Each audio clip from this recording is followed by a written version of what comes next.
Hello दोस्तों, welcome to IUPSC। और इसमें थोड़ा सा पर्यावरण इकोलॉजी का करंट अफेयर्स देखेंगे।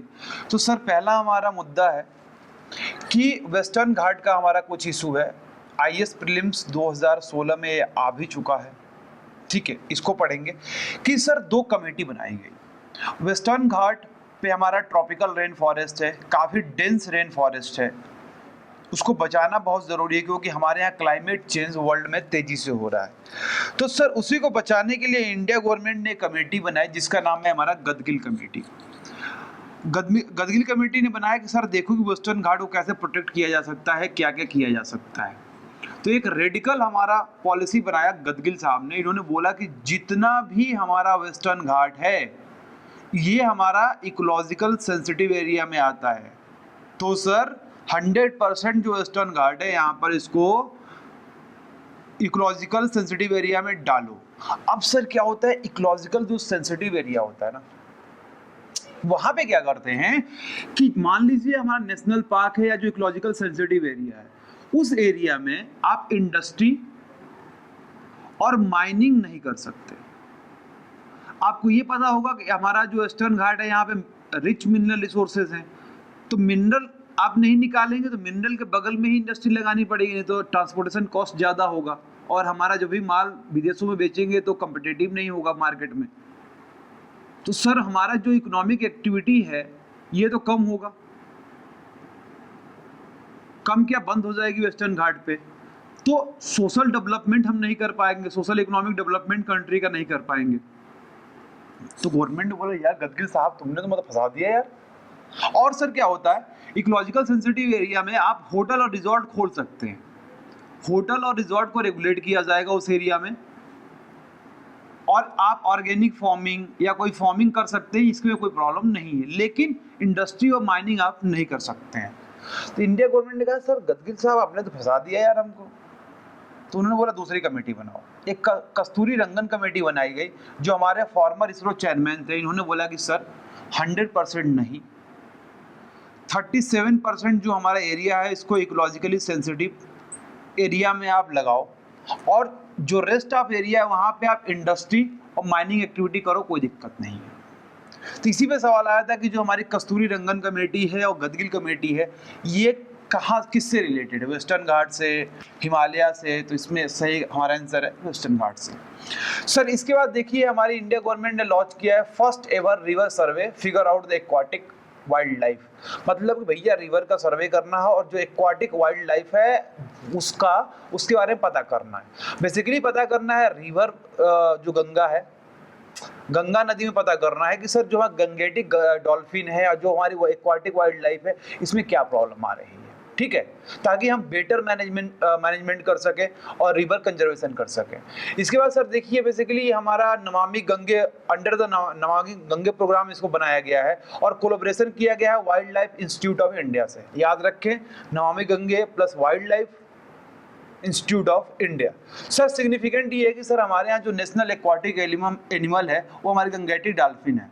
लेकिन प्रॉब्लम ये हो रही है कि नरौरा एक हमारी जगह है जहाँ पे हमारा न्यूक्लियर पावर प्लांट है, और कानपुर जहाँ पे हमारा थोड़ा एक इंडस्ट्रियल एक्टिविटीज ज़्यादा होती है, इसके बीच में काफ़ी ज़्यादा पॉल्यूशन है जिसकी वजह से गंगेटिक डॉल्फिन जो है इनको प्रॉब्लम आ रही है। और जो हमारी गंगेटिक डॉल्फिन है ओके, और घड़ियाल टर्टल्स, इनको भी प्रॉब्लम हमारी आ रही है। सर देखिए प्रॉब्लम क्या होती है कि हमारा मेनली वाटर पॉल्यूशन की दिक्कत होती है जिसकी वजह से प्रॉब्लम आती है। सर वाटर पॉल्यूशन क्यों होता है? वाटर पॉल्यूशन इसलिए होता है कि आप ज़्यादा गंदगी नदी में डालेंगे ना, तो जो उसके अंदर जीव हैं, लाइफ है ओके, बेसिकली जो हमारे फौना है उसके अंदर, तो क्या होता है कि उनको ज़्यादा उसको वही क्लीन करेंगे, उस गंदगी को खाएंगे, तो क्या होता है कि वहाँ पे उनको BOD की जरूरत पड़ती है, बायोलॉजिकल ऑक्सीजन डिमांड की जरूरत पड़ती है। ठीक है, तो बायोलॉजिकल ऑक्सीजन डिमांड जब इंक्रीज कर जाता है तो पानी में आपको पता है कि वहाँ पे डिजॉल्व ऑक्सीजन होता है, तो डिजॉल्व ऑक्सीजन की कमी होने लगती है, और एक सर्टेन लिमिट के बाद ये डिजॉल्व ऑक्सीजन की कमी हो जाती है तो उसे हम बोलते हैं वाटर पॉल्यूशन। उसकी वजह से क्या हो रहा है कि हमारी जो गंगेटिक डॉल्फिन है, घड़ियाल से और टर्टल से, इनमें प्रॉब्लम्स आ रही है। इसके बाद सर देखिए एक मॉनिट्रियल हमारा प्रोटोकॉल है जो बेसिकली 1989 में हमारे साइन किया गया था, और यूएन की सारी कंट्री ने इसको साइन किया था। साइन इसलिए किया था कि हम जो भी हमारा CFC है जो हमारे ओजोन लेयर को डिस्ट्रॉय कर रही है। सर कैसे डिस्ट्रॉय कर रही है? आपको पता हो कि जो हमारा अंटार्कटिक रीजन है सदर्न हेमिस्फीयर में, वहाँ पे एक बड़ा सा गोला छेद हो गया है। छेद होने का मतलब ये हो गया सर, क्यों? क्योंकि जो हम CFC यूज करते हैं क्लोरोफ्लोरोकार्बन, ये हमारा जाता है स्ट्रेटोस्फीयर में जहाँ पे ओजोन लेयर हमारा प्रेजेंट है। और स्ट्रेटोस्फीयर में जाने के साथ क्या होता है कि ये वहाँ पे एक क्लाउड बनता है जिसका नाम है PSC, पोलर स्ट्रेटोस्फीयर क्लाउड। ये सबस्ट्रेट प्रोवाइड करता है हमारे जो हमारा CFC हैं और ये ओजोन लेयर को डिस्ट्रॉय करते हैं। तो सर आपको जानकर हैरानी होगी कि एक फ्लोरीन का जो एलिमेंट है ये 1000 ओजोन लेयर को O3 को हमारा डिस्ट्रॉय करता है, जिसकी वजह से क्या होता है वहाँ पे होल हो जा रहा है। अब सर देखिए बात ये है कि होल हो गया तो क्या क्या मतलब है? पानी थोड़ा गिरेगा? नहीं गिरेगा। दिक्कत ये होती है कि सर जो हमारा सन है ये हमारा UV लाइट इमिट करता है।